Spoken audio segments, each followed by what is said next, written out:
Lucas, capítulo 1, versículo 26. Y dice así: y al sexto mes, el ángel Gabriel fue enviado por Dios a una ciudad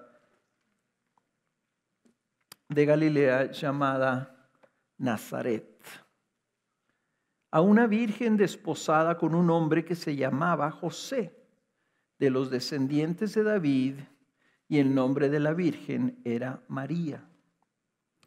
Y entrando el ángel le dijo: salve, muy favorecida, el Señor está contigo, bendita eres tú entre las mujeres. Pero ella se turbó mucho por estas palabras y se preguntaba qué clase de saludo sería este. Y el ángel le dijo: no temas, María, porque has hallado gracia delante de Dios. Y aquí concebirás en tu seno y darás a luz un hijo, y le pondrás por nombre Jesús. Este será grande y será llamado Hijo del Altísimo, y el Señor Dios le dará el trono de su padre David. Y reinará sobre la casa de Jacob para siempre, y su reino no tendrá fin. Entonces María dijo al ángel: ¿cómo será esto, puesto que soy virgen? Respondiendo el ángel le dijo: el Espíritu Santo vendrá sobre ti, y el poder del Altísimo te cubrirá con su sombra. Por eso el santo niño que nacerá será llamado Hijo de Dios. Y aquí tu parienta Elizabeth en su vejez también ha concebido un hijo, y este es el sexto mes para ella, la que llamaban estéril, porque ninguna cosa será imposible para Dios. Entonces María dijo: he aquí la sierva del Señor, hágase conmigo conforme a tu palabra. Y el ángel se fue de su presencia.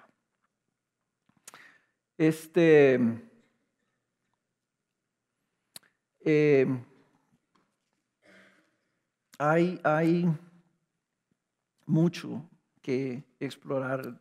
Una de las cosas que estoy viendo en esta serie de Lucas es que cada pasaje realmente le pudiéramos nosotros exprimir y tratar de sacar tantos detalles, tanta información que vendría a afirmar nuestra fe, como lo hicimos la semana pasada. Vimos cómo el anuncio y el nacimiento milagroso de Juan sirven como un preámbulo al anuncio y nacimiento de Jesús. Cómo el Señor escogió a Juan para que fuera el profeta que habría de ir delante de Jesús, preparando el camino al mensaje de la salvación que Jesús traería. Y Juan preparó al pueblo. Yo creo que ese es el punto principal, que la labor de Juan venía a preparar a la gente. A preparar el camino del Señor significaba que iba a señalar a la gente su pecado para que empezaran a ver su necesidad de un Salvador. Y por ello el Señor lo llamó el más grande de todos los profetas. Esta semana que vamos a ver ahora el anuncio de la concepción milagrosa de María, vamos a ver también su respuesta. Y yo quiero recordarles, como lo hice la semana pasada, que esto está registrado en la Escritura porque Dios llamó de manera particular a Lucas a que investigara esto. Eso no aparece en los otros evangelios, ¿verdad? En el libro de Mateo, ¿verdad?, sí se refiere al hecho de que José se enteró de que María estaba embarazada. Marcos empieza con Juan el Bautista predicando en el desierto. Juan empieza también con Juan el Bautista, ¿verdad? Y con el preámbulo de Juan, que es el prefacio, la introducción al Evangelio de Juan, que es una disertación teológica realmente. Pero ¿por qué Lucas registra estos detalles tan ricos, esta historia tan hermosa? Yo creo que porque hay algo aquí, ¿verdad?, que es importante para nuestra fe. que de simplemente decir, bueno, Juan empezó a predicar y al ratito apareció Jesús y lo bautizó Juan y empezó su ministerio, ¿verdad? Lucas tiene esta mente que quiere que sepamos y que nos demos cuenta de los detalles, de qué tan rico fue todo este hecho. Por tanto, vamos a hablar del anuncio. Este ángel Gabriel, que ya se le había aparecido a Zacarías, ahora se le aparece después de 6 meses a María. Y dice que fue el ángel enviado a una ciudad de Galilea llamada Nazaret. He estado dando gracias a Dios. ¿Se acuerdan ustedes cuando en Navidad del 2017, que Kenny y yo les mandamos un video, ¿verdad? Que estábamos estoy parado como en una explanada y abajo se veía el valle, yo les dije que era el valle de Jezreel, no me acuerdo qué valle, cómo se llama, pero básicamente es el valle más importante de Israel y está así en alto. Estaba yo en Nazaret. Nazaret, curiosamente, yo creo por protección, no estaba allá abajo donde estaba la parte rica de Palestina, ¿verdad? Sino que estaba arriba de un cerro. Nazaret no aparece en el Antiguo Testamento. Es la primera vez que aparece en la Biblia aquí. Porque era un pueblo oscuro, era un pueblo ignorado, desconocido de la gente. Era un pueblo que el Evangelio registra, ¿verdad? En el libro de Juan, el Evangelio de Juan, que uno de los discípulos, Natanael, pregunta, ¿puede algo bueno salir de Nazaret? Así como diciendo, ¿puede algo bueno salir de ese lugar mugroso de Nazaret? Ahí fue enviado Gabriel. Y fue enviado a hablarle a una jovencita. Y noten esto. María era una joven de entre 12 a 14 años. Y yo creo que no nos damos cuenta nosotros de lo que eso es. Piensen si conocen a alguien de 12 a 14 años. No le quiero pedir a alguna jovencita aquí que tenga 12 a 14 años que levante la mano porque va a pensar que lo va a pasar aquí adelante, ¿verdad? Pero piensen ustedes si tienen hijos, cuando sus hijos tenían o si ya tienen 12 a 14 años. Esta joven ya estaba desposada con José. Usualmente lo que se hacía es que los padres arreglaban, los padres de ella o el novio buscaba cuando ya era edad de casarse, él estaba buscando formar su familia, buscaba una joven. Llegaba a un acuerdo que tenía una transacción económica, se pagaba una dote, ¿verdad? Y se llegaba a un acuerdo y más o menos se tardaban como 1 año en que sucediera la boda. En ese año yo creo que el novio tenía que juntar pues las cantidades de chivos que tenía que dar o el dinero o lo que fuera, ¿verdad? Y mientras ella sabía que estaba ya desposada y estaban básicamente nomás preparando el tiempo para que ella se casara. Esta niña, esta jovencita, probablemente no sabía leer. Era alguien que estaba ya preparándose para ella ser una madre de familia a esa edad. Piensen en lo que nosotros hacemos con nuestros hijos de 12 a 14 años. No los dejamos ni siquiera salir a la calle solos, ¿verdad? Y ella iba a ser entregada a un hombre. Sabemos que era un hombre justo, que era un hombre bueno. Eso no lo dice el Evangelio de Mateo. Pero aún así era ya un hombre. Y ella era una jovencita de 12 a 14 años. Esta joven no tenía nada que la distinguiera. Probablemente su casa consistía de 1 o a máximo 2 cuartos, con piso de tierra, con un techo de varas con tierra. Ahí adentro de su casa, los animalitos que tenían sus papás vivían o dormían adentro de su casa también. Esa era la mujer que el Señor escogió para mandarle el ángel Gabriel. Lucas quiere que este hecho fortalezca nuestra fe. No solamente el hecho de que ella era virgen, sino que veamos nosotros a María, María de Nazaret. Porque esta María de Nazaret sería la madre de Jesús.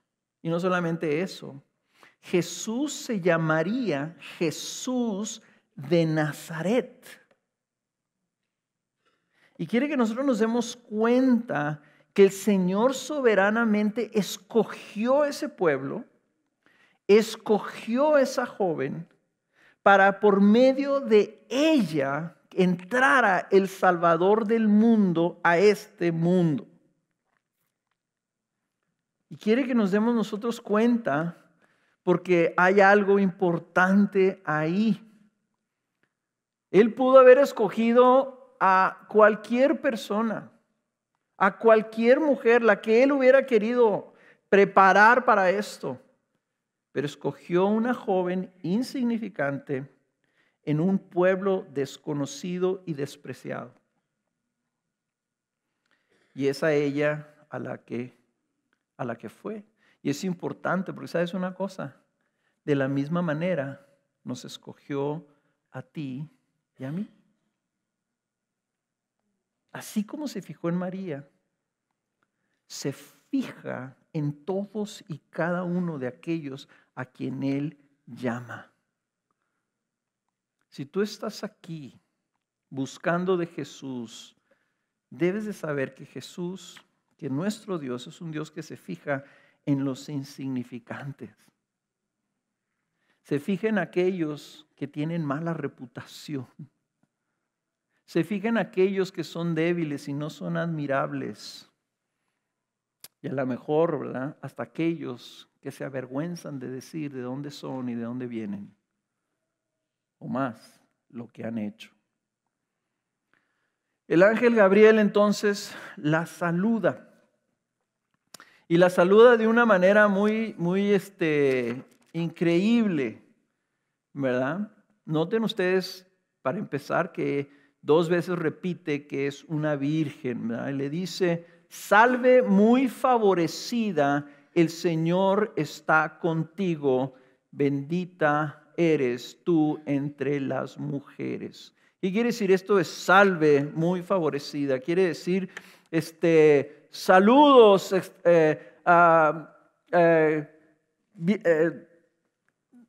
no tenemos nosotros una palabra en español que exprese, ¿verdad?, el saludo que el ángel le está haciendo a María.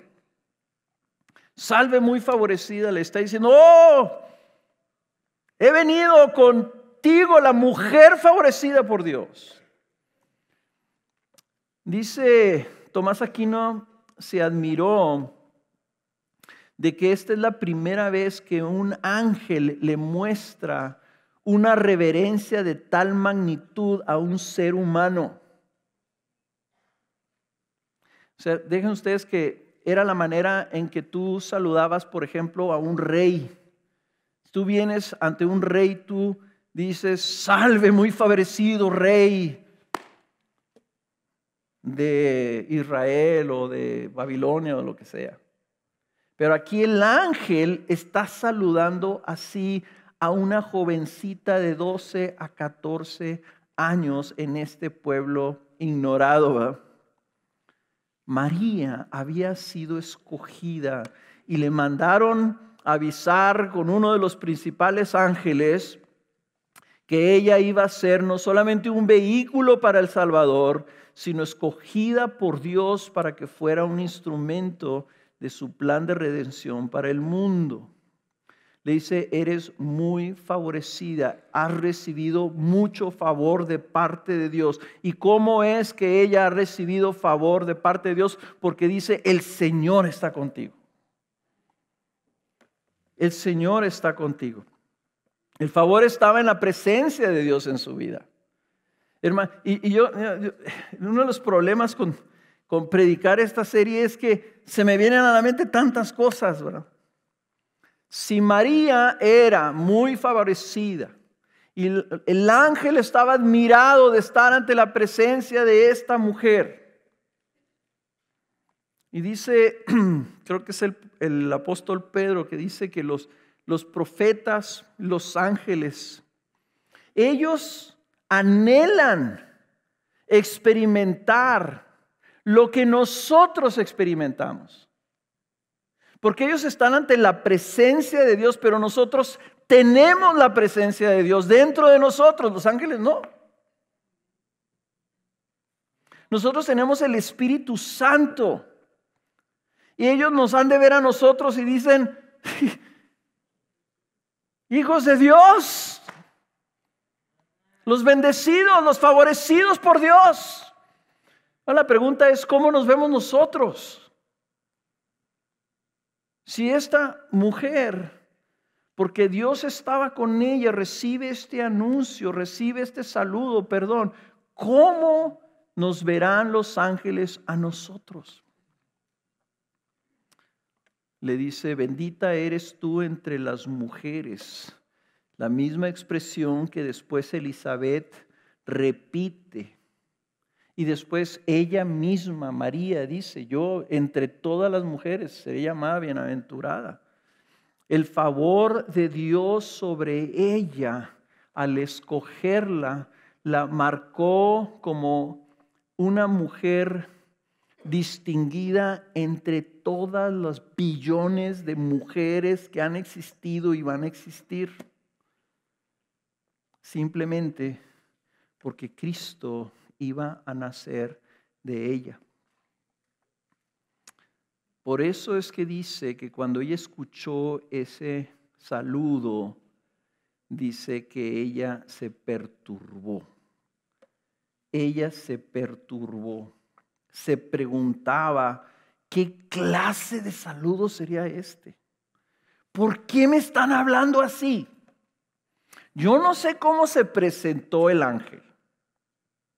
Pero si el ángel se presentó como un hombre, no más, ella podría haberse perturbado. ¿Cómo un hombre se está dirigiendo a una jovencita personalmente en mi casa, sabiendo que yo estoy desposada a José? ¿Qué está haciendo este hombre metido aquí hablándome? Pero no fue eso lo que la perturbó. Y si él se presentó como se le presentó a Zacarías en el templo, en la gloria angelical, entonces, y ella lo vio así, dice que Zacarías se quedó atónito, ¿verdad? Como se quedó Daniel cuando vio a Gabriel también, se quedó como muerto.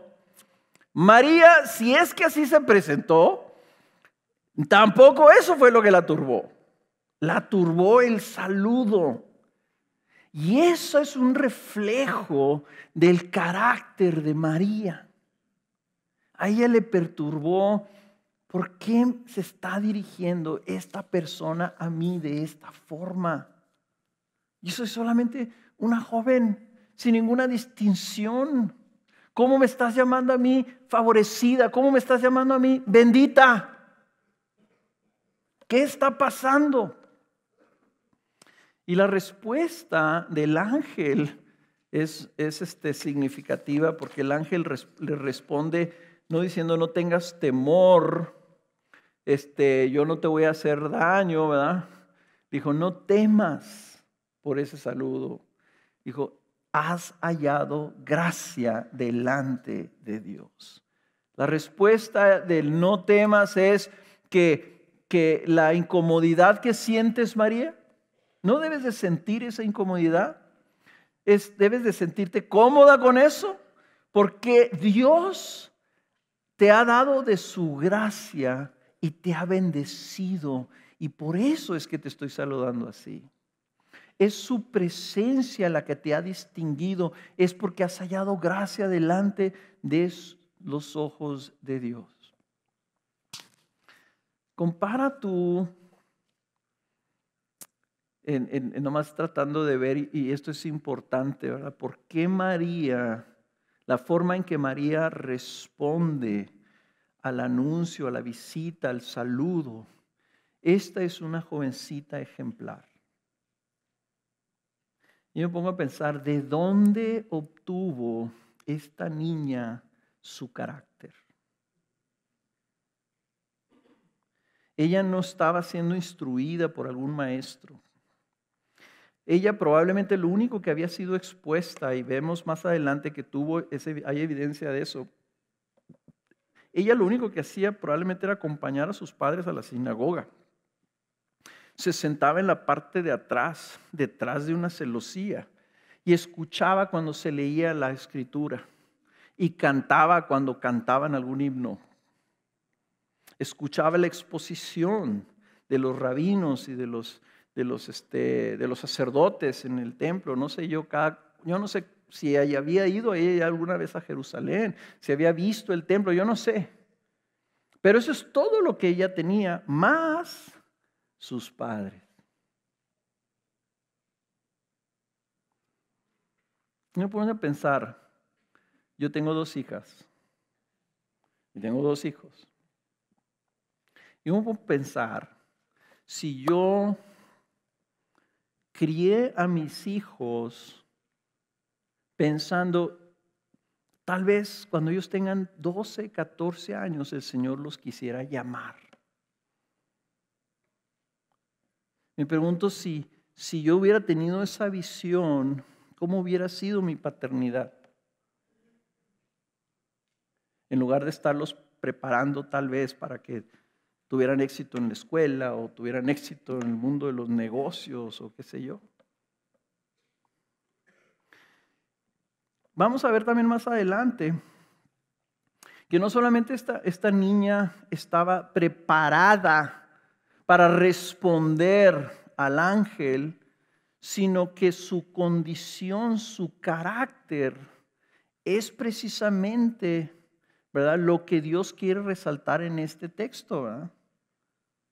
Porque Dios estaba viendo algo en ella, estaba viendo su corazón y le dio su gracia por ello. Esto es algo que debe darnos a nosotros esperanza, hermanos, porque no es en base a nuestro desempeño, sino en base a la disposición que nosotros tengamos en nuestro corazón, y a pesar de nuestra condición, a pesar de nuestra debilidad, si nosotros estamos dispuestos, Él te puede usar y te puede llamar.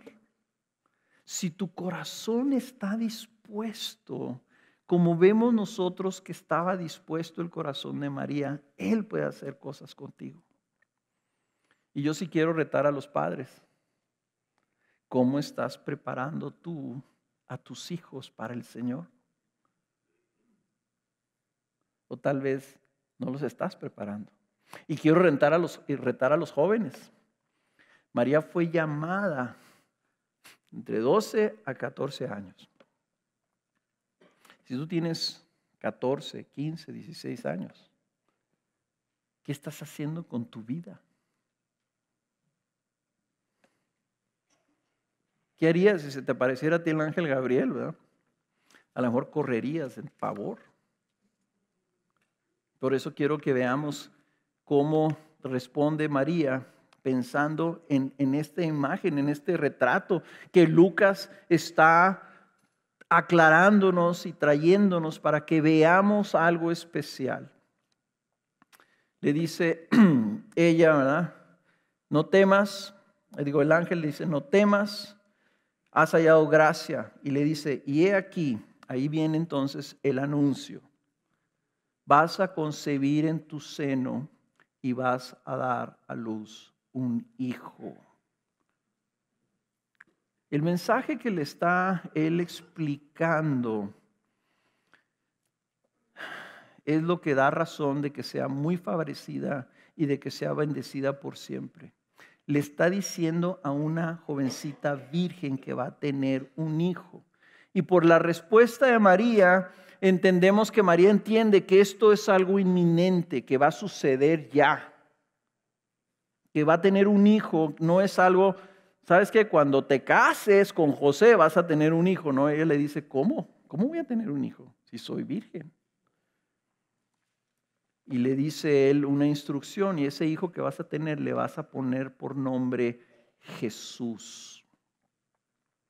Jesús le da una responsabilidad a ella de ponerle el nombre, y es algo que usualmente estaba reservado para el padre, pero José no solamente no participa del embarazo, tampoco sería el responsable de designarle el nombre. ¿Ok? Y le dice,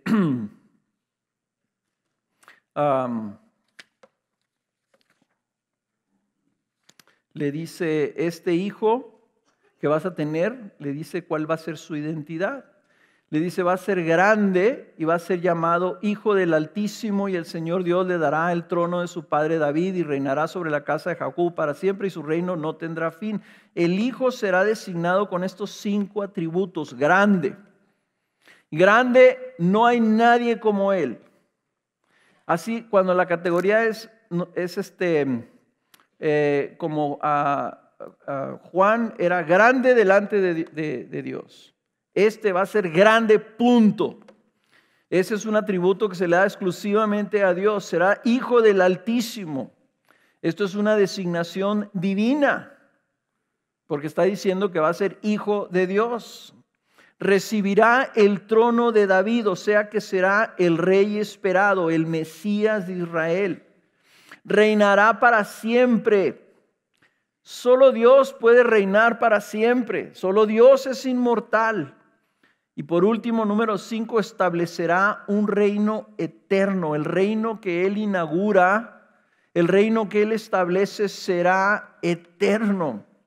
Lo que está haciendo Gabriel, está anunciando el nacimiento del Mesías esperado y prometido. Y resumiendo, básicamente, este hijo que vas a tener, que le vas a poner Jesús, va a ser Dios y va a ser rey.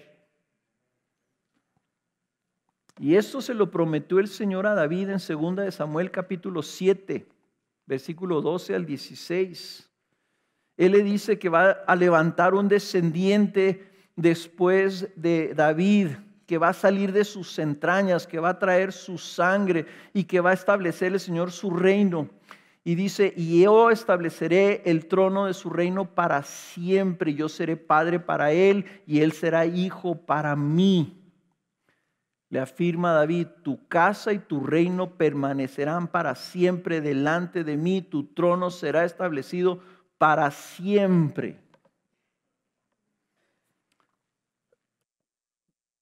De nuevo, Lucas está conectando los sucesos del nacimiento de Jesús al Antiguo Testamento, a las promesas del pacto divino.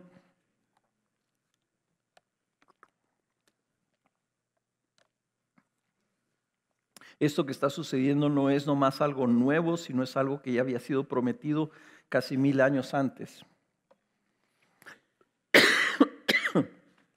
Entonces, lo curioso es, o lo hermoso es que esta jovencita recibe este anuncio. Le vas a poner por nombre Jesús, vas a tener un hijo que va a ser Dios y va a ser rey. Y ella le dice, entonces María le pregunta y le dice, ¿y cómo será esto, puesto que soy virgen? Ahora, no le está diciendo, pero esto es imposible, esto no puede suceder. No le está diciendo cómo, o sea, cómo va a ser el proceso. ¿Cómo va a suceder esto? Está tratando de entender. Y no solamente eso, sino que la pregunta ya es asombrosa, porque esta joven, al recibir un anuncio tan espectacular, ya está pensando en la manera en que todo esto va a suceder. Ya está diciendo, ok, entonces ¿cómo va a suceder para irme preparando? Eso es algo increíble, porque vimos que Zacarías, que era sacerdote, que tenía años orando, que era un anciano, que estaba en la presencia de Dios, cuando el ángel le dijo, oye, vas a tener un hijo tú con tu mujer, le dijo, ¿cómo? Esto no puede suceder, si mi mujer ya es una anciana. María responde en un cómo, pero un cómo positivo, porque el ángel entonces le explica cómo va a ser esa concepción. Dice, el Espíritu Santo vendrá sobre ti y el poder del Altísimo te cubrirá con su sombra. Por eso lo santo que nacerá será llamado Hijo de Dios. El santo que nacerá será llamado Hijo de Dios. Sé que en algunas versiones dice el santo niño o el santo, el santo ser, ¿verdad?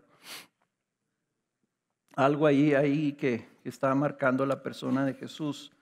Pero lo importante aquí que esta concepción milagrosa es algo que Dios está haciendo. Y recuerden ustedes que en Isaías capítulo 7, versículo 14, él dice esta profecía: por tanto el Señor mismo os dará una señal. He aquí, una virgen concebirá y dará a luz un hijo y le pondrá por nombre Emmanuel.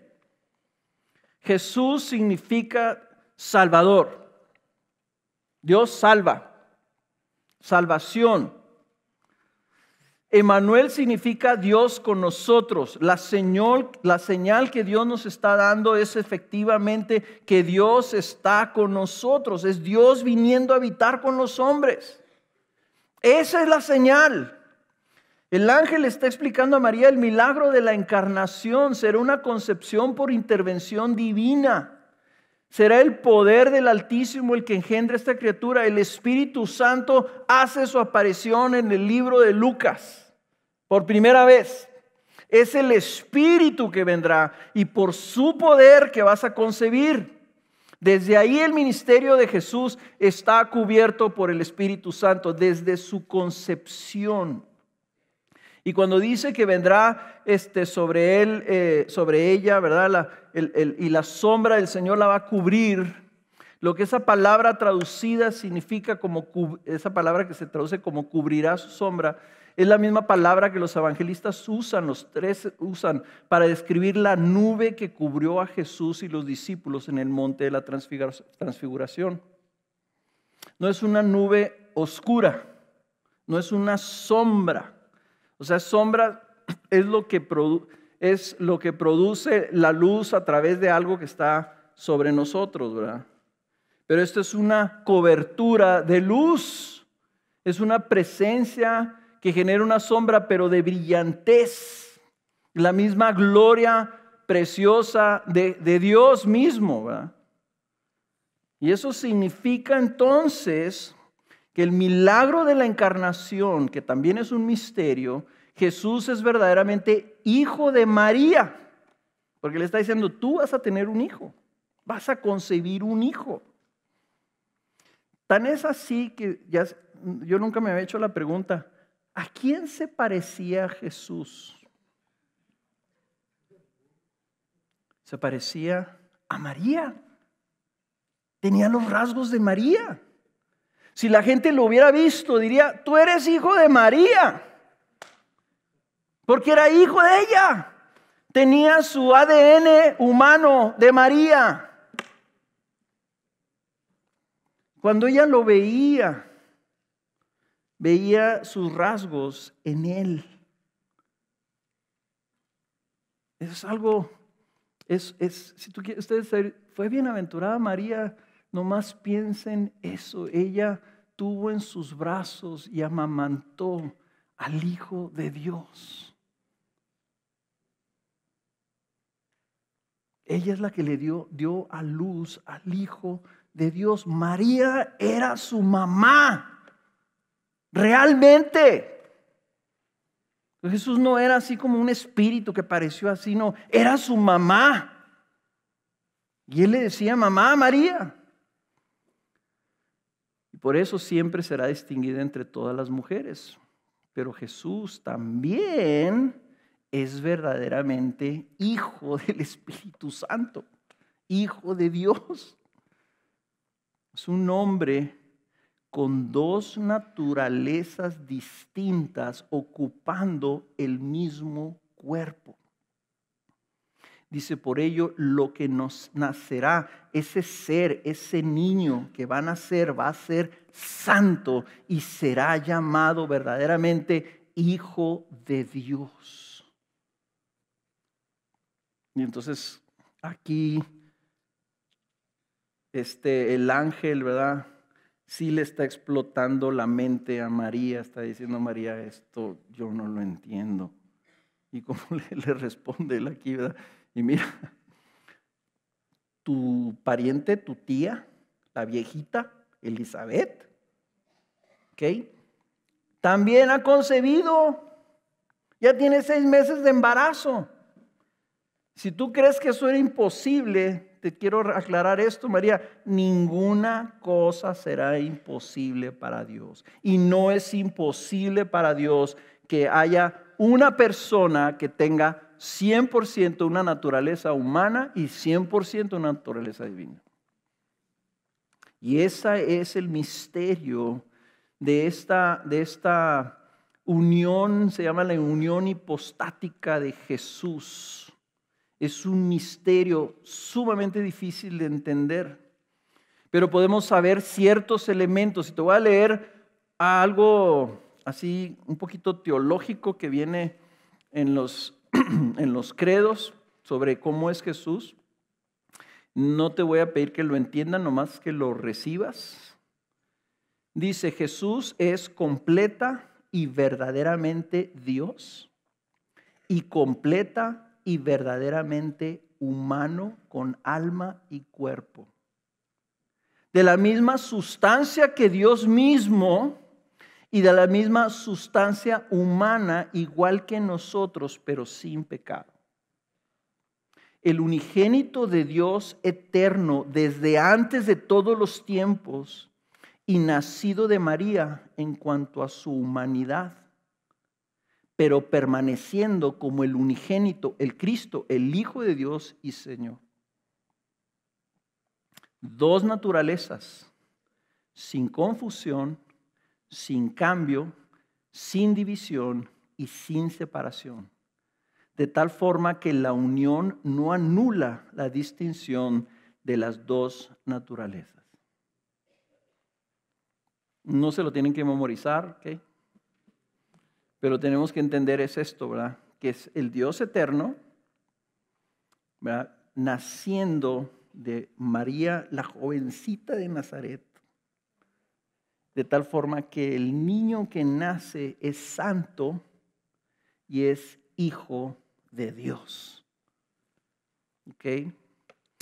Esto que registra aquí Lucas lo hace porque quiere que nos demos cuenta que Jesús es único. Él es el Dios eterno, creador de todo, por quien fueron hechas todas las cosas y para quien fueron hechas todas las cosas, pero también es humano como nosotros, siente como nosotros, se conmueve como nosotros, conoce nuestras flaquezas, las experimentó, las sintió en carne propia. Ese es nuestro Salvador poderoso. Ahora, les había dicho yo que María es ejemplar. Lo más ejemplar de ella es esta respuesta en versículo 38. Entonces María dijo, he aquí la sierva del Señor, hágase conmigo conforme a tu palabra, y el ángel se fue de su presencia. Aquí estoy. Que haga Dios conmigo lo que quiera. Y vamos a ver que lo que esta joven experimentó o enfrentaba, si ella salía embarazada, iba a ser repudiada por su esposo, repudiada por su familia, posiblemente apedreada por la sociedad, pero dejaría de tener lo poquito que tenía, simplemente por decir, hágase tu voluntad. Vean el carácter de esta mujer. Y vuelvan a pensar en sus hijos. Vuelvan a pensar en ustedes cuando tenían 12, 14 años. Si el Señor hubiera venido y les hubiera pedido, quiero hacer algo contigo, pero te va a costar todo lo que cuesta, todo lo que tienes. Te va a costar tu matrimonio, tu futuro, tu familia, todo. Vas a ser un repudiado de la sociedad. Aún leí un comentarista que dice que se cree que la razón por la que José llevó a María a Belén era porque tenía miedo de dejarla sola en Nazaret. Pero la gente se dio cuenta. Y había el peligro de que la apedrearan, ¿verdad?, por haber salido embarazada y no por José. Esta mujer dijo: hágase conmigo tu sierva como tú quieras. ¿Quién de nuestros hijos, quién de nuestros jóvenes de 18, 19 años están diciendo eso mismo? ¿Quién de nosotros como adultos estamos diciendo eso mismo? ¿Cuántos estamos así de entregados y de dispuestos y de sumisos y de humildes y dispuestos con el Señor de esa forma? O sea, yo siento que Lucas, cuando empezó a investigar y que platicó con María, ¿verdad?, aquí habla de José como en el pasado, ¿verdad?, se llamaba José, pero no habla de María así, ¿verdad?, porque probablemente Lucas entrevistó a profundidad a María. Yo creo que haber estado fascinado él con el carácter de esta mujer. Diciendo: la gente tiene que saber esto. Vean la forma, vean. Y digo: Señor, que nos dieras personas así, que pudiéramos nosotros criar a nuestros hijos a que llegaran a ese punto, que pudiéramos ser de esa manera. ¿Qué podrías hacer con nosotros, Señor, si te dijéramos lo mismo? María responde, y aquí es donde voy a continuar leyendo un pasaje en el versículo 39 y voy a leer hasta el 56. En esos días, voy a leer dos pedacitos, espérenme. En esos días María se levantó y fue apresuradamente a la región montañosa, a una ciudad de Judá, y entró en casa de Zacarías y saludó a Elizabeth. Y aconteció que cuando Elizabeth oyó el saludo de María, la criatura saltó en su vientre. Y Elizabeth fue llena del Espíritu Santo y exclamó a gran voz y dijo: bendita tú entre las mujeres y bendito el fruto de tu vientre. ¿Por qué me ha acontecido esto a mí, que la madre de mi Señor venga a mí? Porque aquí apenas la voz de tu saludo llegó a mis oídos, la criatura saltó de gozo en mi vientre. Y bienaventurada la que creyó que tendrá cumplimiento lo que le fue dicho de parte del Señor. María se levanta, se va con Elizabeth, y Elizabeth tiene una respuesta profética y tiene una impartición del Espíritu Santo sobre su vida. Lo que yo quiero que veamos de este pasaje antes de entrar al canto de María es que María traía en su vientre al que viene a bautizar con el Espíritu Santo. ¿Cuántas? Elizabeth tenía mínimo 6 meses de embarazo. Dice que rápidamente María salió a verla. O sea que tendría la concepción milagrosa en María días, un par de semanas. Tardó 3 días en llegar hasta la casa de su pariente. ¿Ok? Dice que se quedó 3 meses con Elizabeth, quiere decir que se quedó hasta que nació Juan. ¿Ok? Primero, Jesús ya estaba en su vientre y era apenas el producto del embarazo. Si tú quieres un argumento en favor de la vida y en contra del aborto, piensa esto: Elizabeth le llama Señor a un embarazo de unas semanas. Juan lo reconoce. ¿Ok? Y no solamente eso, sino que María lleva en su vientre a aquel que viene a bautizarnos en el Espíritu Santo. De tal forma que por el saludo de María, Elizabeth siente que Juan, que fue llamado y designado por Dios para que desde su vientre lleno del Espíritu Santo identificara a Jesús y señalara a Jesús, desde el vientre de su madre le estaba diciendo: mamá, este es. veces. Así como cuando estaba grande dijo, he ahí el Cordero de Dios. ¿Ok? Entonces vean ustedes, el Espíritu Santo ya está obrando.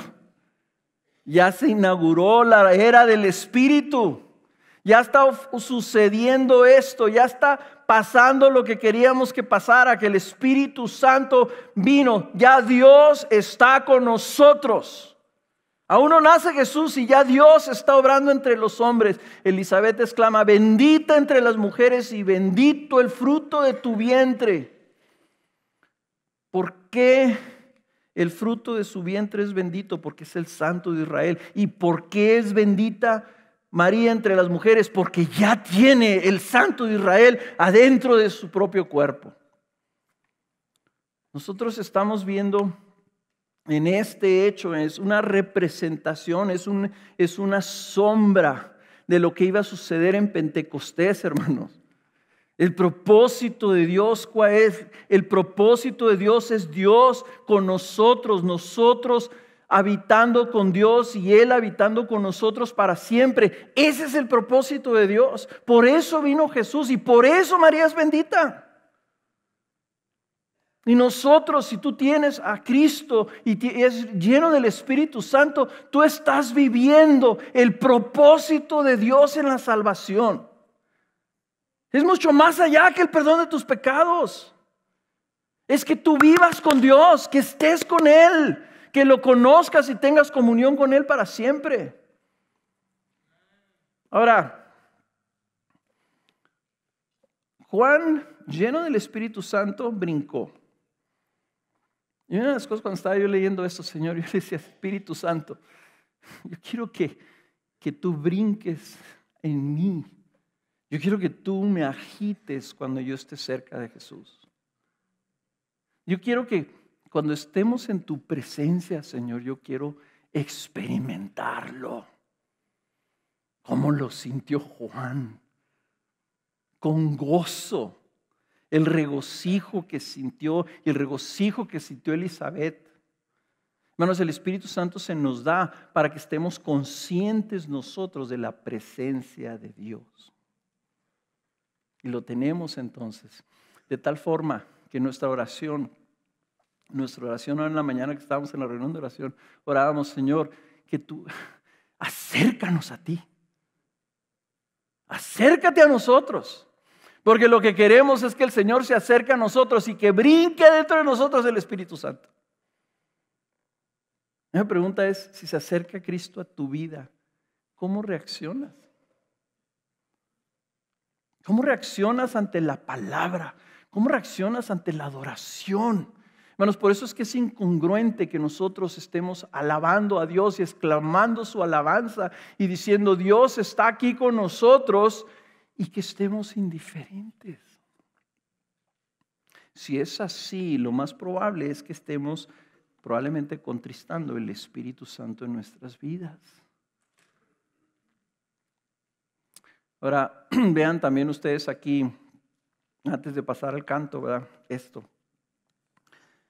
Vean lo que el Espíritu Santo le informa o le revela a Elizabeth. Dice que ella es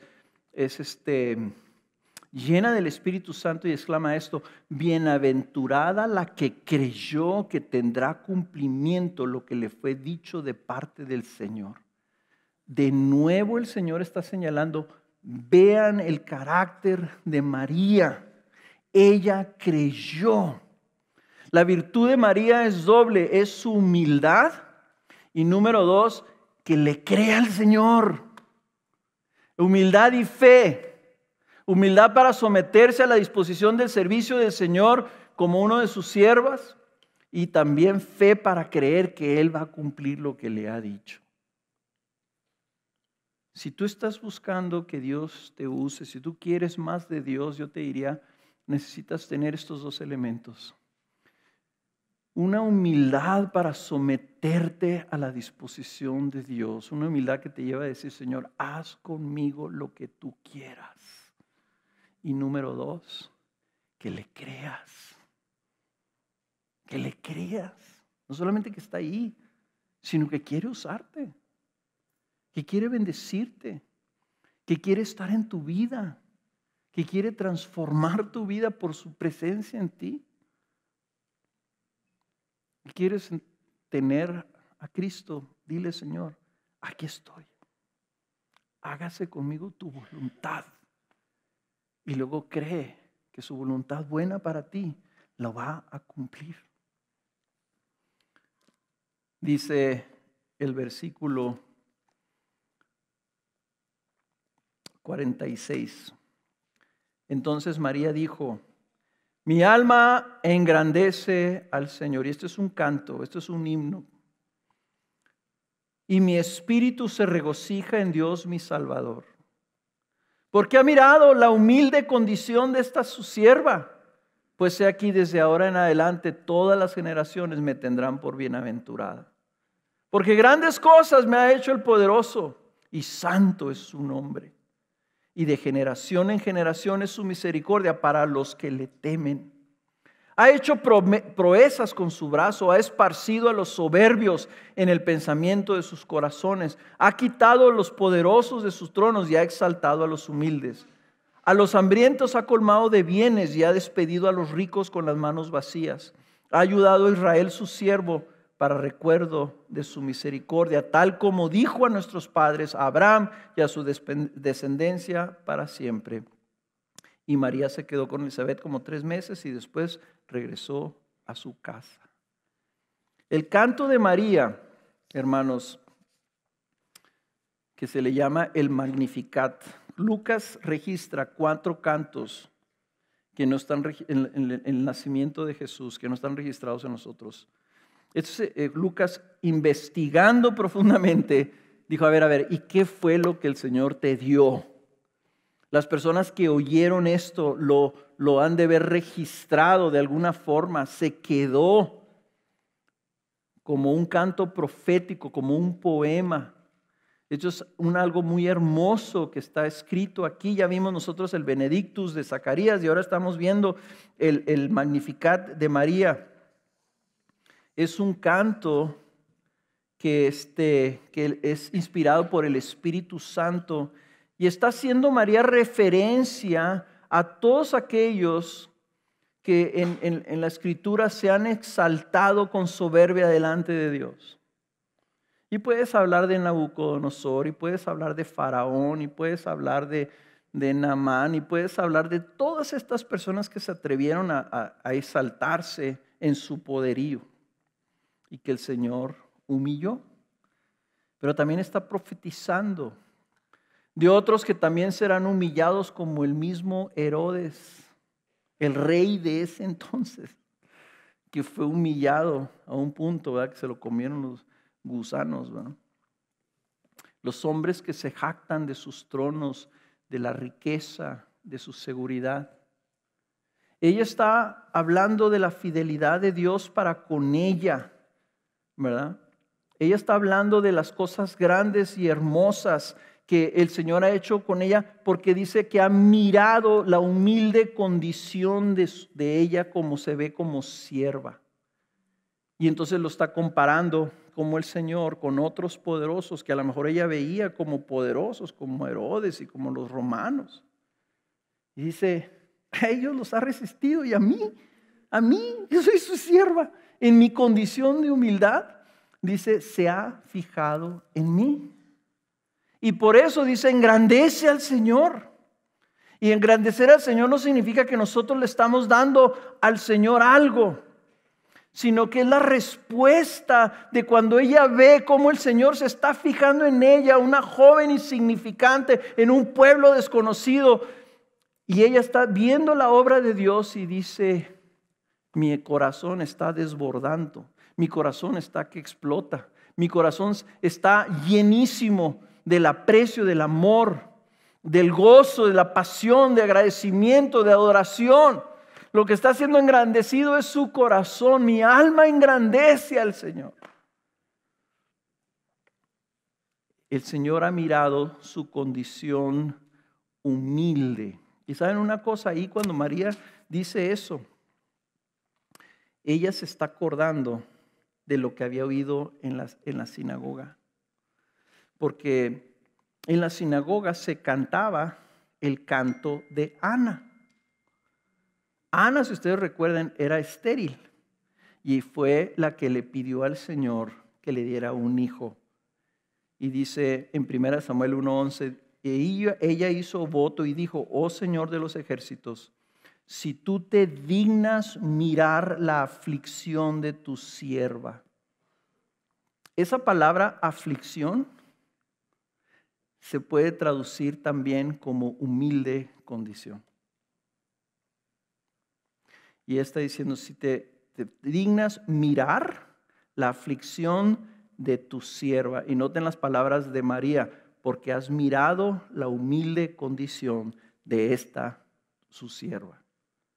Te acuerdas de mí y no te olvidas de tu sierva, sino que me das un hijo a tu sierva. Yo lo dedicaré al Señor por todos los días de su vida y nunca pasará navaja sobre su cabeza. Está hablando de Samuel. Y luego más adelante en el capítulo 2 de 1 de Samuel, Ana ora. ¿Y qué dice? ¿Cómo ora? Este es el canto de Ana. Entonces Ana oró y dijo: mi corazón se regocija en el Señor, mi fortaleza en el Señor se exalta, mi boca sin tenor habla contra mis enemigos por cuanto me regocijo en tu salvación. María había oído el canto de Ana. Y ¿saben una cosa? María se identificaba con Ana. ¿Y saben por qué lo canta aquí otra vez? Porque el Espíritu Santo lo mueve en María. Y mueve este canto. María repite esta frase con la que se identifica Ana. Dice, pero ella está hablando de algo más grande. Se está dando cuenta, el Espíritu Santo le está revelando proféticamente de que el Señor está mirando a los desamparados, a los necesitados, a los oprimidos, a los ciegos, a los hambrientos de justicia. Entonces ella está diciendo, así se sentía Ana, así, y yo no era nadie, y el Señor se ha fijado en mí, me miró a mí. Y dice, es el mismo Dios. Y lo tremendo es que nosotros estamos oyendo el canto de María ahora y nosotros podemos estar diciendo, es el mismo Dios. El que se fijó en Ana, que se fijó en María, es el que se fijó en mí. Porque yo también soy insignificante. ¿Qué soy yo para Dios? Nadie. David mismo en uno de los salmos dice, Señor, yo soy gusano, no soy un hombre. Soy un gusano y te fijas en mí. Ese es nuestro Dios, el Dios que mira a aquellos de humilde condición que no tienen nada que ofrecerle al Señor. Se fija en la necesidad del hombre. ¿Qué se necesita para recibir la salvación? Si tú estás buscando a Cristo, ¿qué necesitas? Necesitas darte cuenta que tú no tienes nada que ofrecerle a Él, pero que Él es un Dios que se fija en aquellos que vienen a Él en esa condición de humildad, de pobreza, de necesidad, de decir, Señor, yo no tengo nada, pero te necesito. Así es, ese es el que está viendo Dios. Eso es lo que dice Isaías. Él se fija y pone sus ojos en el humilde. El problema, hermanos, es que nosotros muchas veces queremos que Dios, nosotros lo queremos jalar a nosotros en base, no a nuestra necesidad, sino en base a nuestro deseo. Entonces María dice, yo engrandezco al Señor, porque ha hecho grandes cosas, el poderoso, el santo, el de misericordia de generación a generación, el que fue misericordioso con Ana, generación a generación está siendo misericordioso conmigo y va a ser misericordioso con todos los que sigan. Poderoso y santo. Y entonces ahí en esa base es que luego mira a los poderosos, a los que se creen poderosos. Y dice, Él ha esparcido a los soberbios, versículo 51, en el pensamiento de sus corazones. ¿Qué es lo que vio el Señor en María? Vio su corazón. ¿Y qué es lo que ve con los soberbios? También ve su corazón.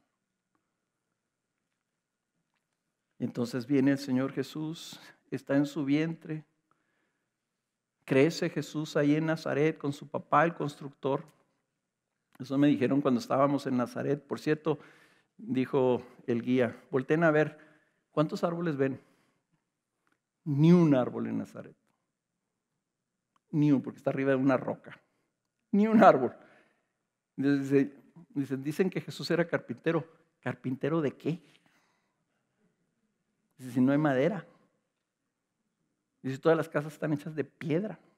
Las cosas son de piedra. Dice, la misma palabra que unos traducen como carpintero es alguien que era más bien dedicado a la construcción. O sea, Jesús era albañil. ¿Quieres una mesa? Te la hago de ladrillo, viejo.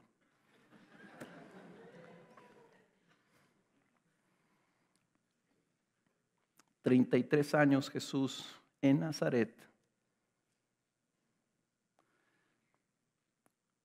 Va a la sinagoga donde probablemente su mamá María iba desde niña.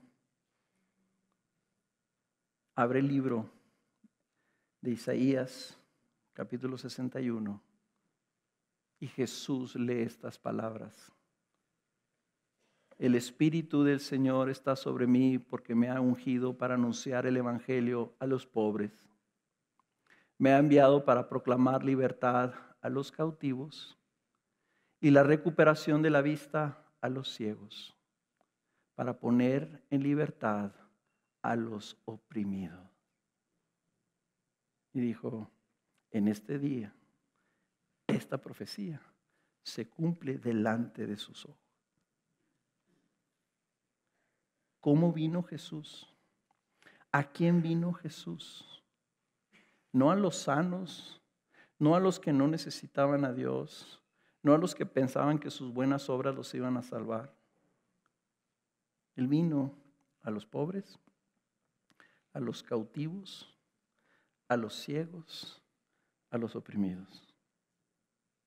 María, por el Espíritu Santo,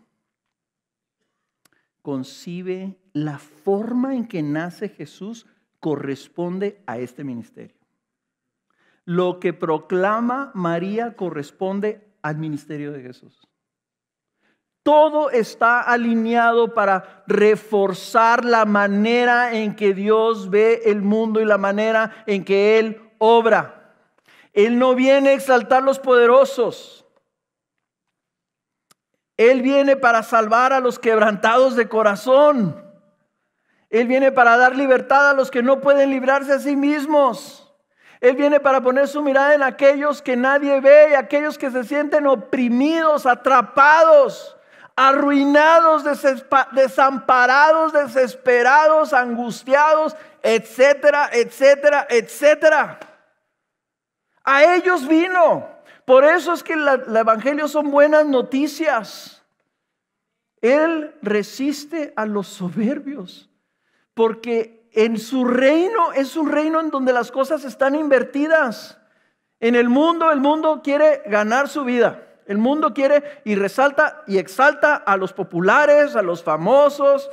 Y he escuchado yo, miembros de mi familia, que de chicos dicen, yo lo que quiero ser famoso. Eso es lo que el mundo te ofrece. Jesús es al revés. Te dice, el que quiere ganar su vida, la perderá, pero el que la pierda por él, la ganará. Y dice, el primero va a ser el último y el último será el primero. Y dice, Él resiste a los soberbios, pero da gracias al humilde. Bienaventurado, ¿quién? El de espíritu humilde, el de condición humilde, el hambriento, el que llora. Esos son los bienaventurados en el reino de los cielos. ¿Por qué escogió a María? Porque quería, mira en quién me estoy fijando. ¿Por qué escogió unos par de viejitos estériles para que de ahí naciera el que venía a preparar su camino? Y luego ese profeta, en lugar de venir como el profeta del rey, se vistió de pieles y comía grillos y chapulines y miel silvestre, ¿verdad? Y andaba como loco en el desierto. Hermanos, eso es lo que necesitamos ver. Por eso creo que está Lucas haciendo este énfasis en María y en su llamado y en su respuesta y en su canto. Porque ¿por qué hay tantos que quieren de Jesús pero no lo encuentran? Porque quieren venir a Jesús poniendo sus condiciones. No buscan un Salvador, buscan un complemento para su vida, buscan mayor conveniencia, buscan a alguien que los haga sentirse mejor. Si quieres que Cristo se sujete a tus condiciones, que respete tus preferencias, que se ajuste a tus horarios, que agregue a tu vida lo que tú consideres necesario, etcétera, etcétera, lo que vas a encontrar es un Dios que viene a destronar a los poderosos y a esparcir a los soberbios de corazón.